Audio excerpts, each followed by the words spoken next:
Welcome, me&my wellness followers. I really appreciate you tuning into this video with Aline. Aline's a student at, where are you studying again? I forget. Torrens Torrens, University. yeah, the Torrens University.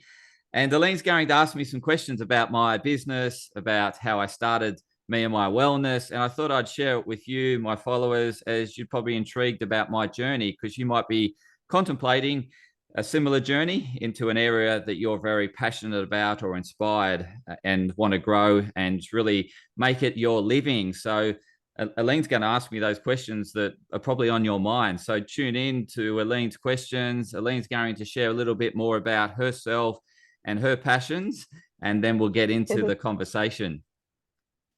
Thank you, Anthony. Well, yeah, I'd just like to get to know a bit more about the startup behind your business and the whole nature of that. So yeah, we'll just start off by the first question. What exactly drove you to start up your business, Me&my Wellness? It was certainly an inspiration from within. It was something that was there throughout my, I guess, career or life, and it's something that I always connected with. And it was something that I was doing on a regular basis. It was like I'd always find myself so motivated to exercise, to eat well, to live healthily, and people would always look up to me in this area, even when I was in the corporate world. And they were saying, how do you get up so early and exercise, and how do you find the time, and how do you eat so well? And so that they were very intrigued as to how I had this intrinsic drive from Yeah. within. And for me, it was, I guess, something that I thought couldn't be turned into a career at that point, as I was going through my 20s, my 30s, and about mid 30s. I thought, look, I'm not being very, I'm not getting very fulfilled with my corporate career. Yeah. I was in the early days, but I was feeling a sense of unfulfillment, and I decided, hey, now's the time to really look at, fulfilling myself through living out my inspiration and sharing my inspiration with others. So I went back to study. Uh, I did a complementary medicine degree, and I did a bachelor health science majoring in nutrition and dietetic medicine. And yeah, hence where I am today. I'm a practicing holistic healthcare practitioner. I find it hard to label myself because I can hmm support clients in so many aspects of their health and well-being. So does that help in terms of that initial question? Yeah, definitely. And I can see, I love how you took a lot of your passion from there and you let that drive you towards starting up your business. And that's great. I love how you went from a journey of being in the kind of corporate industry towards kind of really like reigniting that passion you had for your health and then implementing that into, your knowledge and experience with your business. So that's wonderful. Good on you. We'll just move on to this question that really I'm intrigued to know because I know that within the health industry, there is quite a lot of, I guess you could say, not so much competition, but there is a lot of very similar businesses out there that do approach various health related issues, and a lot of people do have different kind of views on that. And I want to know what sets your business apart from others in your industry. Do you go about things in a sort of more unconventional manner, or how do you go about that?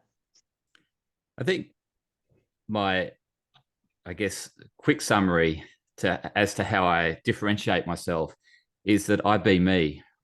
There's no one else on this planet Earth that is Anthony Hartcher. And so if I just be the best version of me, then I'm completely differentiated from the competition. It's when Yeah. I'm not being me and try to emulate or copy the competition and think, oh, okay, they've been successful in doing this, therefore I'm just going to copy what they did. Mm. There's elements of, yes, what I copy, but I do it in my unique way. So I add my spice to it, so to speak, the Anthony Hartcher spice. So I'm not, I certainly learn from others. There's no doubt about that. And so in terms of what worked for them, but then I do it in my unique way. So I'm not exactly copying it word from word, letter to letter. Yeah. It's essentially understand what is the foundation behind what's driven their success, and how can I do it in my unique way by adding the Anthony Hartcher spice. So that's really what sets me apart, is if I am myself. If I'm ultimately trying to be someone else, I'll always be second. So I think that's probably the best answer I can give in terms of how I differentiate myself. And look, in terms of the clients I see, or potential clients I may see, is that they're looking for a particular type of practitioner, one that they Mm. resonate with and one that can help serve their needs. And so I'm not going to be fit for every person, and hence why it's great to have competition, because then, you know, a person that's not a good fit for me is going to be a great fit for someone else. And so Exactly. I see competition as healthy, in a sense that it challenges your thinking and the way you're doing your business, and you start to look at and examine your business about how you can improve it. And also it helps it ultimately serves the consumer. The more of us that are out there, the better off the consumer is, because they can find a perfect match for what they're looking for. Yeah, exactly. That's awesome. And as you mentioned that you do try and you add your Anthony Hartcher spice, and you understand that your clients want someone who they can resonate with. How would you describe the types of clients you do see the most in terms of age, gender, health condition? Is there a health condition that you focus on the most? Like, how do you tune your services to your clients? Really good question. And it's something that I've thought about, because in the early days when I started practicing, I saw those that I studied with, my colleagues, the ones that had a particular niche did very well very quickly, right, in terms of attracting clients, because they had a specific message that certain people were resonating with. They were thinking, yes, I've got that condition, I want support, I'm going to come and see you. I Mm, I didn't have that. Like, I left college or university, and there was nothing that stood out for me. And I actually really enjoyed the challenges of practicing as a generalist. But in terms of your marketing as a generalist doesn't work, because you're trying to capture everyone, but you capture no one, because you're not specifically talking to a specific need. So yeah. I learned that very on, and it's been a challenge for me as I've gone throughout my career. But where it's helped me and served me is that I've picked up additional skill sets along the way, because I've encountered conditions I didn't know much about. For example, eating disorders, right? So I started Yeah. seeing clients with eating disorders. I was armed with nutrition, but it was the mindset aspect where I knew the client needed the help. And I was thinking, I haven't really got much there to really help them with, other than a bit of coaching and support, and but ultimately to help them break free of that eating disorder. Mm, I felt helpless, and I really wanted to help them. And so yeah. being challenged with that type of client and seeing that type of client made me to then go to the Demartini Institute and get qualified in the Demartini method, that would ultimately help me serve those clients. And so now I've got that qualification. And if it wasn't for me being a generalist, I probably wouldn't have seen a whole lot of eating disorders. And often Yeah. what practitioners say is that the specialty finds them, as opposed to them finding the Okay. specialty. Like, so you just That's a good one.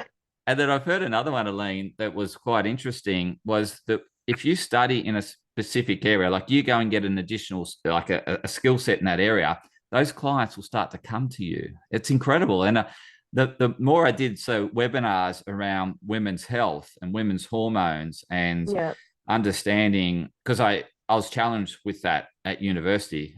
I mean, I don't have a female body, and so I sort of didn't have that natural inclination to learn about it. But when I Yeah, started to sure. see women and they had these challenges, I was thinking, I really want to help them. And I was thinking, but I'm not really empowered to help them. And so I actually went about getting knowledge, and then I started to attract more women into my Amazing. practice. Yeah, yeah. So, in terms of what I see a lot of these days is mental health, Mm, and it's probably my fascination with the mind that has, mm, driven me to learn more about mental health. I'm actually attracting a lot of clients that need help with depression, anxiety, mm.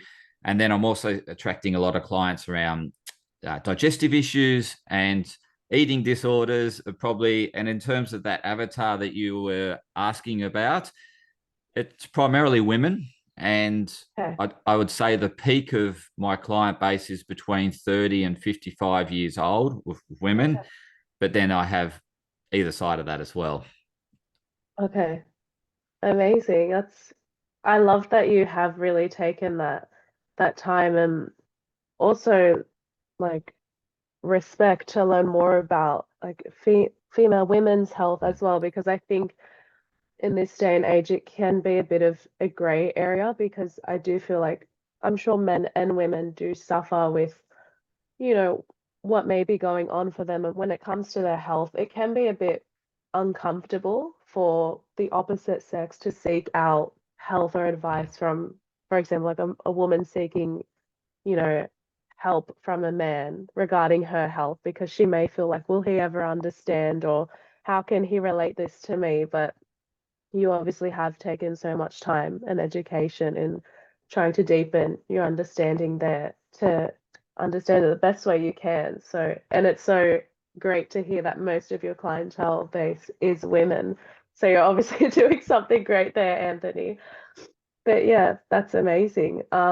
I think you did slightly touch on this in your answer just then, but what do you understand to be the main motivations for your different client types that make them seek out your services? I think what I'm seeing through my observation and if I go through the clients that I'm seeing is ultimately they're looking for a solution. So I find my clients have generally been through the medical route. So they've Yeah, seen doctors, they've got as many diagnosed. have. Yeah, they have a diagnosis, so they come to me with a label. They may be on medication, Hmm. probably. Yeah, some. I think a lot of clients I'm seeing these days are on some form of medication, uh, but ultimately, it's not being addressed. And Mm, so the symptoms, yes, the symptoms get addressed by the medication, but what they find is that they get other issues associated with the medication. And so it's sort of this snowball effect from an initial diagnosis, which then ends up just compounding with multiple medications mm, to mask the, to cover up the symptoms and just not getting to that root cause. So I I see my clients really want to get to the root of it and to resolve it. They essentially yeah, want to get better. So that's where most of my clients are really motivated to see me, because I'm all about getting deep and yeah, really. And so the clients that don't resonate with me or are the ones looking for the quick fix. So sure. I certainly don't provide that quick fix. I don't have that, Yeah, yeah, that magic pill. Uh, my clients generally have to make changes. They need to yeah, make lifestyle changes. They need to make food, and so they're willing to make those changes because of the pain they've been putting up or enduring in relation to their condition. And they're thinking, no, I just want to get rid of it. No, I just want it away. So yeah, I find those clients that are willing to make change, that are looking for an absolute resolution, and we go on a journey together. So it's certainly not an overnight fix. It's a for sure. journey, and it's working at the foundations, addressing the driving factors, and helping Yeah, them or helping supporting their body to heal itself. That's yeah, yeah. amazing. So I just it's great to hear like the whole sort of the mindset, motivation behind your drivers in your business. Moving on to the next part, I don't know, like money is never the prettiest topic to talk about, but it is very essential to know about when starting up your own business. How did you prepare funding or financially prepare before opening up your business? It's a really good question, and it's something that needs thought put to it because in the Yeah. early days, yeah, we all wish that we just have this line of customers, waiting to see us. However, that's it's fantasy essentially, and there's a big build up period to actually getting that first customer that they need to know about you. You need to put yourself out there. You actually need to spend money before you get money. And Yeah. so this is the challenge with business, is that you need to be spending money in order to get money in. That's how the circulation of money works. And so you do need to think that very question through as to being realistic as to your expectations around when you'll start to see clients and how you're Mm, going to market your services and get it out to people and understand your overheads. And this is where doing planning, like a business plan, is really important. yeah. And because it actually gets you to think as to, okay, this is how much revenue I'll get per client, but this is what it's going to cost me in order to get that client.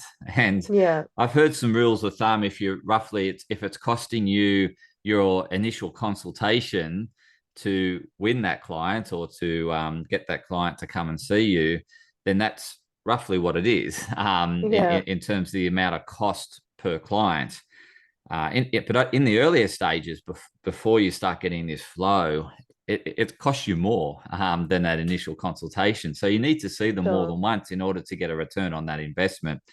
Yeah. So for me, I was in corporate whilst I was studying, and I was doing Okay. studying part time, doing my job full time. Yeah. I was also thinking about that initial pool of funds and where it would come from. So I was saving. I was investing my money, saving my money. I had my wife Adriana, who was very supportive, and so Yeah. uh, and she had a really secure job and income, and so these factors really helped me get to where I am today. Without Adriana, without her support, without the planning, all those sort of things, I don't think I'd be still around today. I think I would have actually probably ended up back in corporate. Oh, So wow. yeah, so it's as I say, the first 5 years are really make or break, and so Yeah. I've uh, heard that before. yeah, and it's like for me, I went from a really good corporate salary, Yeah. and I left that to starting all over again, to chasing a single dollar, and that was mentally a real hard thing for me, like putting Mm, in longer hours than what I was doing in corporate, but having nothing at the end of the day to show for it. So it's yeah. certainly an aspect where you got to really know who you're serving, know what they need, and make sure you're Hmm. serving them to the best of your ability. But also make sure what you're doing is truly aligned to what you value. And that way you'll be willing to put up with pain and pleasure in the pursuit, Mm, ultimately, of what you're seeking in terms of that vision. yeah. It's where it's where you start a business that's not aligned to your values or not strongly aligned to your values, is where you seek immediate gratification. And if that immediate gratification isn't coming through, then you're just going to give up. Whereas I've persisted through so much pain in order to get to where I am today. I had a bigger vision, and I was truly driven from within to achieve that vision, which I'm still aspiring to today. So it's certainly having that delayed gratification outlook, realizing that the remuneration will come in time. There's no such thing as an overnight success. It requires Yeah. hard work, Mm, dedication, and the only time you're ever going to be willing to do the hard work and dedicating something to a cause is that cause has got to be so meaningful to you mm, intrinsically. So if it's not, then you will just easily just find a job and continue to do that. But I had that strong intrinsic drive and that strong vision that I was willing to persist through anything in order to for that delayed gratification to come in time. And so, realistically, I'm still not achieving anywhere near the corporate salary I was in oh, wow. seven Okay. years. So It's certainly a journey, and Yeah, it's something that I've learned a lot along the way, and yeah, but I don't have any regrets. I'm very fulfilled in what I'm doing, yeah, but it certainly hasn't been all pleasurable. It's been yeah, certainly a mix of pain and pleasure.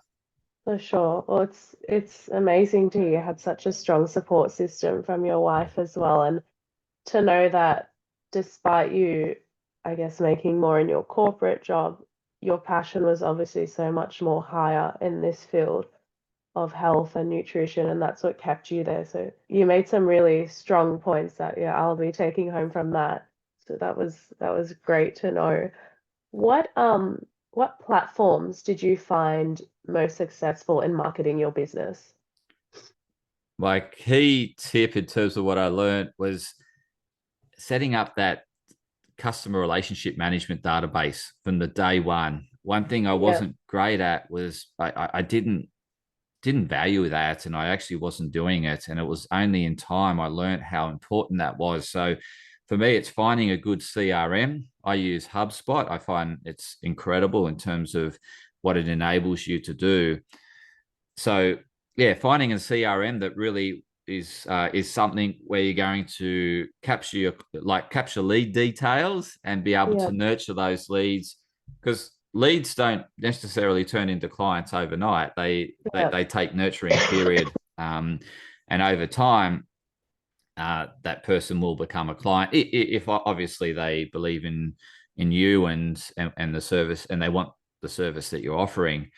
Uh, Sure. but but clients' timelines are always different. So they might not have the immediate need, but they may have the need in the future. And so it's nurturing them and continuing to nurture them. And only through a CRM database can you do that nurturing process. So setting up that very early on, critical. I didn't do it, and I wish But anyway, I have now. I know I do a lot of work with the CRM.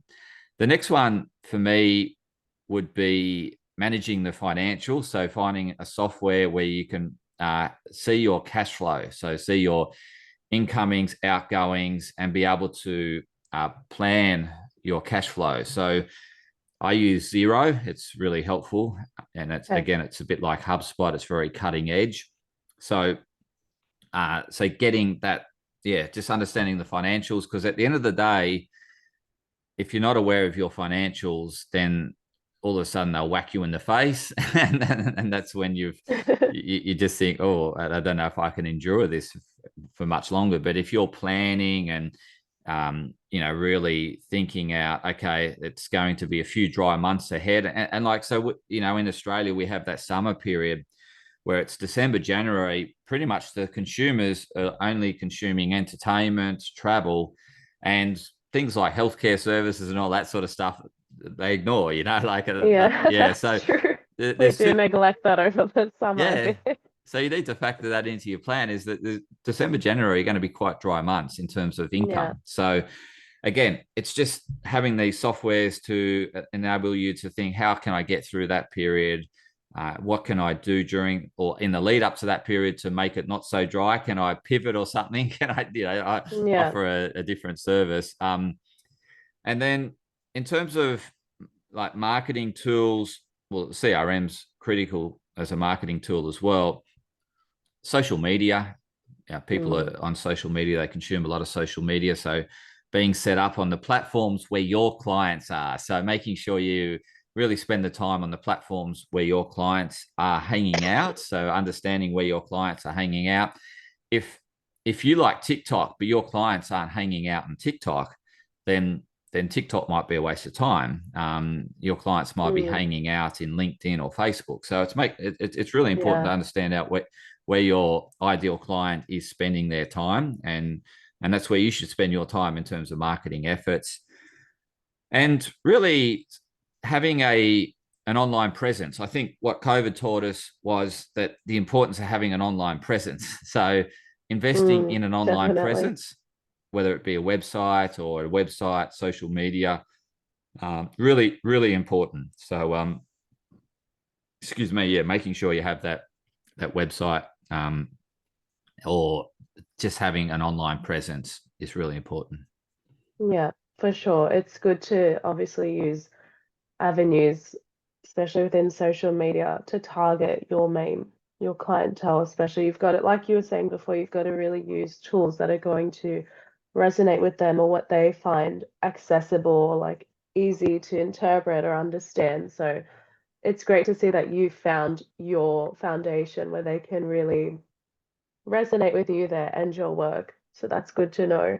Um, are there any other kind of activities that you follow daily to ensure that your business runs effectively? Yeah, I'm always checking in with my Xero, which manage my finances at least weekly or bi-weekly, twice a week. So that's a Yeah, regular, because that's where I do my invoicing from. It's where I receipt my bills.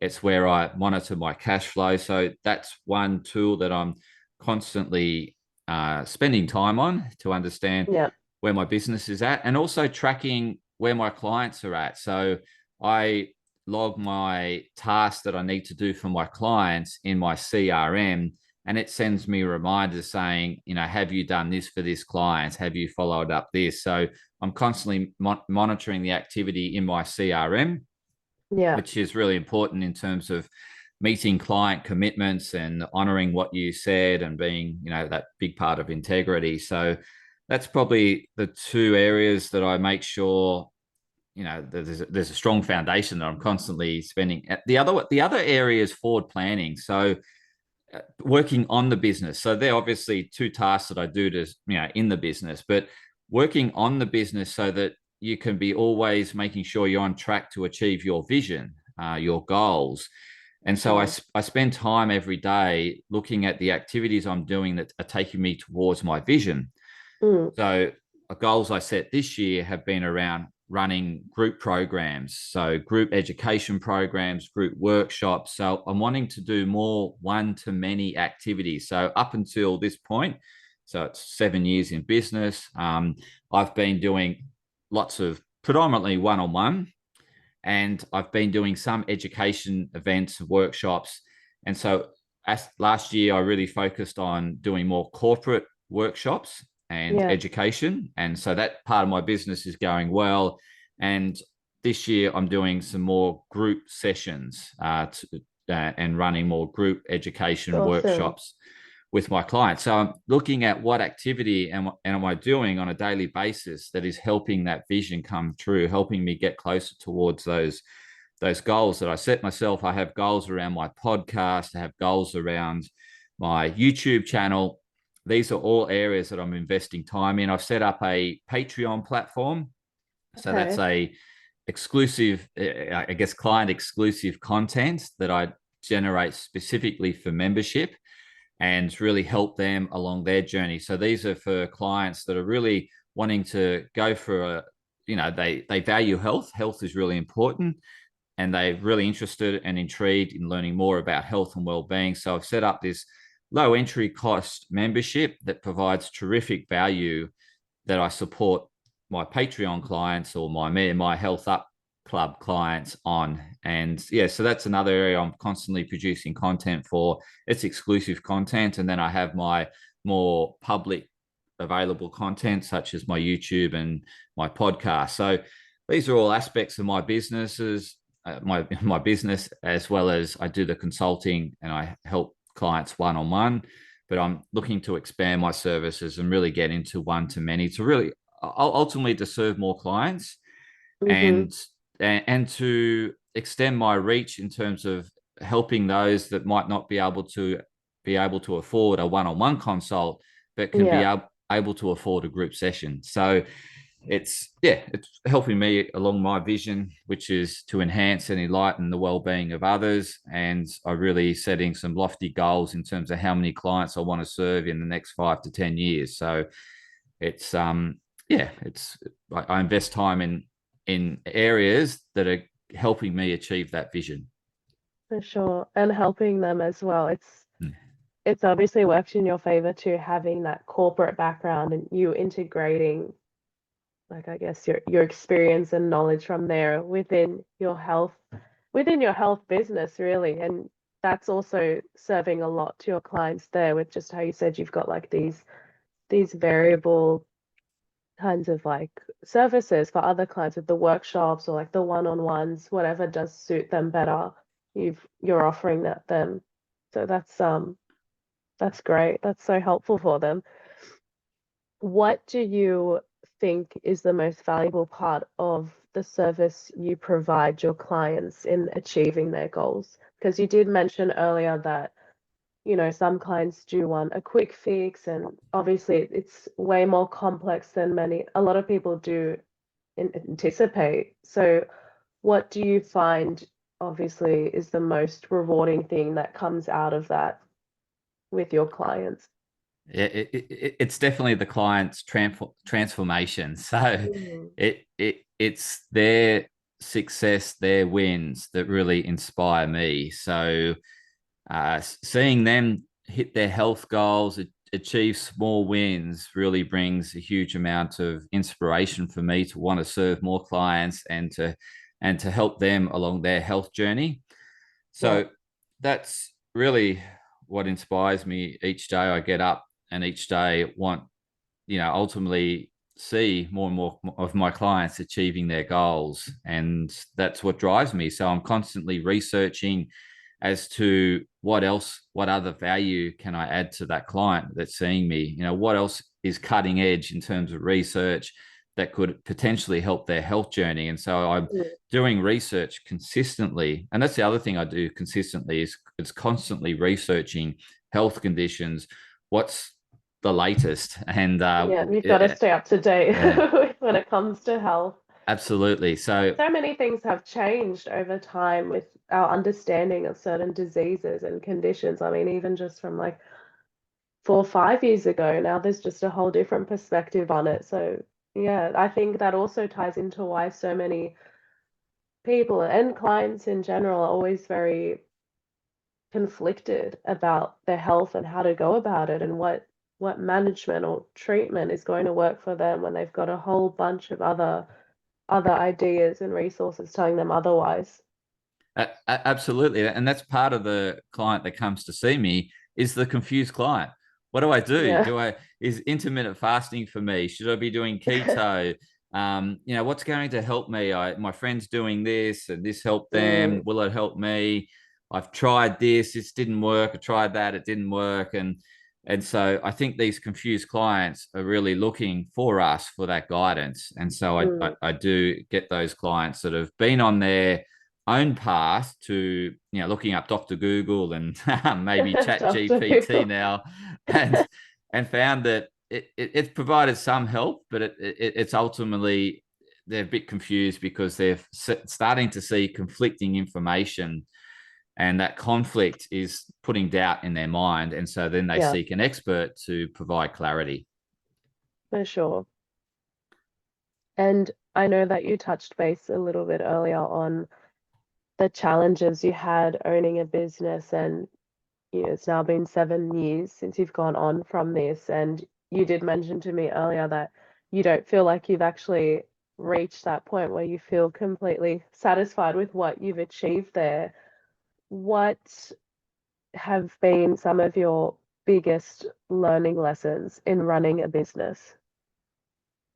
I I think it's that uh, I probably started with a bit of a fantasy as to how easy it would be and how quickly clients would come and how quickly the business would grow. And yeah, so I set these unrealistic expectations initially, Mm, and that hit me in the face pretty quickly early on. And I think for anyone starting out, just realizing it's a long enduring path, and there's mm, going to be both hardships, good aspects of running your own business, but certainly it's not without hardships, and it's being willing to put up with those hardships and accept delayed gratification.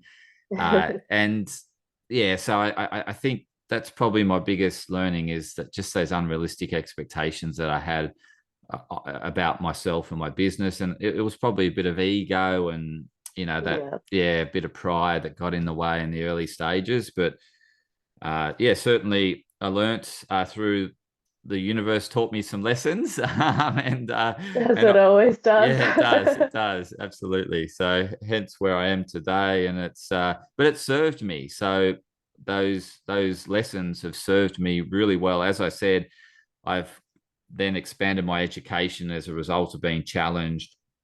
I've changed my business, and I'm much better with my clients now than what I initially was in the early days. I've sought client feedback, and I think Yeah. that's probably one of the biggest learnings is to get client feedback early. Don't Yeah. assume that they're happy or that you can't improve. You can improve on every consult you do. Yeah. And I think the more you seek client feedback and the more open you are to seeking client feedback, the better practitioner you'll be. Yeah. I'm sure it also must be a very humbling experience too. Like you also would have to have thick skin for that as well, because these clients are coming and putting a lot of trust in you to help them with something so important, which, is their health.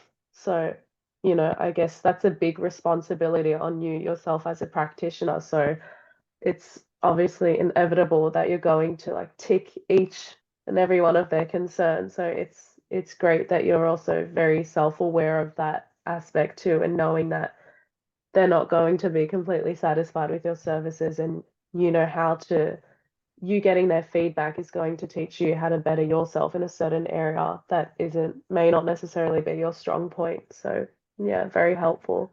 And I think the other one I wanted to add to that was is also not assume that that client is dissatisfied when they don't come back and see you or they Okay. cancel the Yeah. rebooking. Sometimes in hindsight, I found out that they've cancelled the rebooking because they've essentially achieving their goals and they're doing really well. And Yeah. others, for all different reasons, didn't come back to see you, but they were very happy with the service you provided. So again, it's not assuming if a client leaves or whatever that they're dissatisfied. It's can sometimes be the opposite, and sometimes a client that you can assume that's happy isn't. So Yeah. it's really important to check in with your clients and seek feedback early on and constantly along your journey. Yeah. Beautiful. Just one last question, Anthony, before we wrap this up. What advice would you give a new practitioner regarding essential resources in planning to start up their first business after graduating? I think, as I touched on earlier, is probably well, certainly the CRM. I think Hmm. that was one of my key Gold take. standard. Yeah, just having that customer relationship management and really nurturing your clients and realizing that it's a journey that they're going on. They're getting to know you, and when the time's ready, they will become a client. But realizing that some clients need a longer nurturing process, some more ready and wanting support early on, but not forgetting that the bigger proportion of your client base eventually will be the ones that you nurture that initially like what you had to say on a Facebook reel, and they've started to follow you. But over time, if you keep nurturing that client or that potential client, that they will become a paying customer. uh, Yeah. the, the other aspect in terms of essentials for starting out is, as much as you might not want to do it, is really sitting down and starting to plan out your business. Planning, Mm. successful planning will result in better outcomes. There's no doubt about that. We see it with athletes, we see it with really successful entrepreneurs, or anyone successful in their space will have spent huge amounts of time planning. Mm. So really doing the planning, doing it well, getting people to critique your planning, seeking mentors, seeking advisors, seeking experts. So again, it's engaging an accounting firm to, if you don't like doing bookkeeping, maybe, set them up to do your bookkeeping and factor that into Yeah. your planning, that cost, that additional cost. I think the other thing I've learned, which I haven't shared during our discussion, is delegate the things that you don't like doing early on. And I've only just recently learned this over the last year, and I've started to outsource the things that I don't enjoy doing. And I've actually found I'm doing more of the stuff that I love doing, and I'm actually getting better remuneration. So my income is improving, even Oh, though amazing. even though my cost base has gone up because I'm outsourcing that service. Yeah. Proportionally, I'm growing. So yeah, so do more of what you love doing and outsource the things that you don't like doing. So for me, it was social media. I actually wouldn't do social media for, if it wasn't for my business, I wouldn't be on social media. Yeah. So I really didn't like it. And I just knew that it was important to do, and I kept doing it, but it's something I didn't really enjoy doing. So now I've outsourced that, and it's freed up more time for me to do the things that I love doing, such as producing educational content, running workshops, seeing clients. And so I'm Yeah. doing more of the stuff I love doing, getting Mm. remunerated for it, and then paying someone to do the task that I don't like doing, but they love it. So Yeah. I It's a have win-win. yeah, it's a win-win. So I have these people that love doing social media and editing reels and editing Oh, great. videos and editing podcasts. They're doing what they love doing. I'm doing what I love doing. Win-win, as you said. So that's a big tip that I haven't mentioned yet that I think is a gem. Yeah, it sounds so good because it sounds like there's a kind of cohesive working Mm. environment going on with everyone's strengths Yes. or weak points, Yes. swapping Yes. and trading, helping each other out. Absolutely. That's Absolutely. great to know. Yeah. One little question that goes into that, I guess after graduating, this is what I've been anticipating is I kind of get a bit overwhelmed with the whole imposter syndrome and wondering like, Yeah. God, am I really credited for this? Will Yeah. people really believe in me? Did you Yeah. experience that too, that sort of imposter syndrome and not really believing in yourself as much right after you came out of your studies?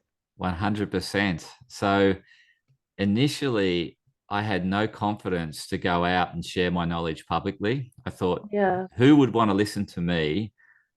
Like, I don't want to even listen to, like, so, and then you start to, question, oh, I don't know much, because you're comparing yourself to others. So, like, in the early days, I was comparing my knowledge to my lecturers, and my lecturers had been in the industry for 20, 30 years. Yeah. So that's like, it was just crazy me thinking Like that, us students in clinic yeah, right now, we look up to our lecturers and supervisors, and when they're giving us feedback, we're like, oh my God, I didn't get that. Why didn't that come to me? It's like we forget these people have been in practice like almost every day outside of uni for, as you said, like 20 to 30 years, and we're kind of like the babies in this part right now, soaking it up as much as we can. So yeah, I get what you're saying there. yeah. So I think one thing that really doesn't serve you with imposter syndrome is comparing yourself to others. And my biggest Biggest takeaway, killer. it is absolutely, and it full stop. So never comparing yourself to anyone else, because you you are special in terms of you've got unique genetics that are very special to you, and it makes you individual, makes you who you are. And if you allow yourself to flourish in terms of do what's important to you, then you become the best version of you and the most Mm, successful version of you, as opposed to trying to copy someone else that has mm, different strengths, different, and so they're different person. It's like that apple oranges comparison, mm, and you just can't do it, because they've been brought onto this earth with unique qualities. You've been brought onto this earth with unique qualities. mm, Go work with those unique qualities and live out those unique qualities, become the best version of you, and you'll mm. shine, as opposed to trying to copy someone else and shrink. So I think Yeah. that was one of the biggest learning for me, was that I'm unique and special. I Mm-hmm. present information in my way. I will Mm. attract the people that really resonate with my way. So I'll attract followers that resonate with Anthony Hartcher's spice. They will attract people that resonate with their spice. Yeah. And and I think it's just being you, and just wanting or always driving to be the best version of you, striving, I meant to say, not Mm. driving, always striving to be the best version of you. So constantly learning, educating in the areas that you're inspired. So really niching down in the areas that really you feel really inspired within about. So you get energized when you're researching those areas. So not Yeah. worrying about, like, so Good point. it's when you're trying to present information or in an area that is not inspirational for you, is where you'll feel imposter syndrome, because it's not resonating with who you are. It's not resonating with Mm. your values. But when you're presenting information in an area that's really inspirational to you, then you it's an area that you're knowledgeable about, because you just can't stop reading about that area. So Exactly. and so therefore you are very knowledgeable in that area, and people will come to you that are seeking knowledge in that area and looking for the expert in that area. And you'll only attract the people that, so you're not going to attract people that are more knowledgeable to you than you. You'll attract people that are seeking knowledge from you. So Yeah. again, you don't need to feel the imposter syndrome, because you have the knowledge. They're seeking it from you. Yeah. You're going to seek knowledge in that area from those that are more knowledgeable from you. So you're always going to be upping your knowledge, and that your Mm. followers will go on a journey with you and upping their knowledge while you up your knowledge. And so it's this Yeah. constant journey and flow. And I think we're just waiting for us to be supposedly successful, and Mm. then I can start to educate, I can start to share. But that's where does that you never arrive at somewhere, right? Mm. As humans, we're always growing. Okay, Yeah. the minute we stop growing, the minute we stop learning, we start dying. And this is when dementia and all these mind related diseases of deterioration set in.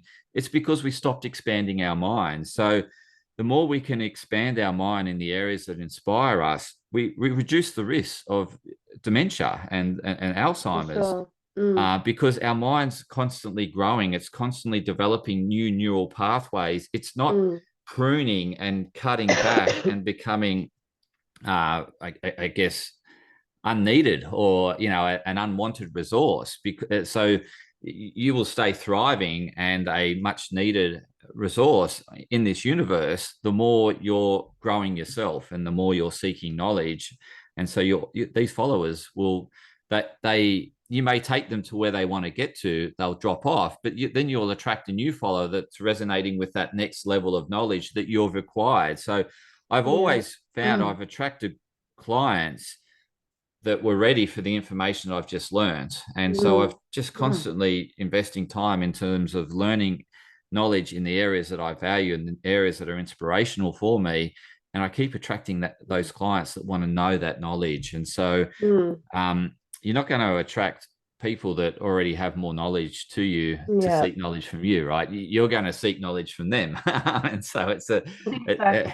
um, so to the imposter syndrome, it's only when you're trying to copy and emulate someone else, and you're Mm. always going to be second and inferior to that person that you're trying to copy.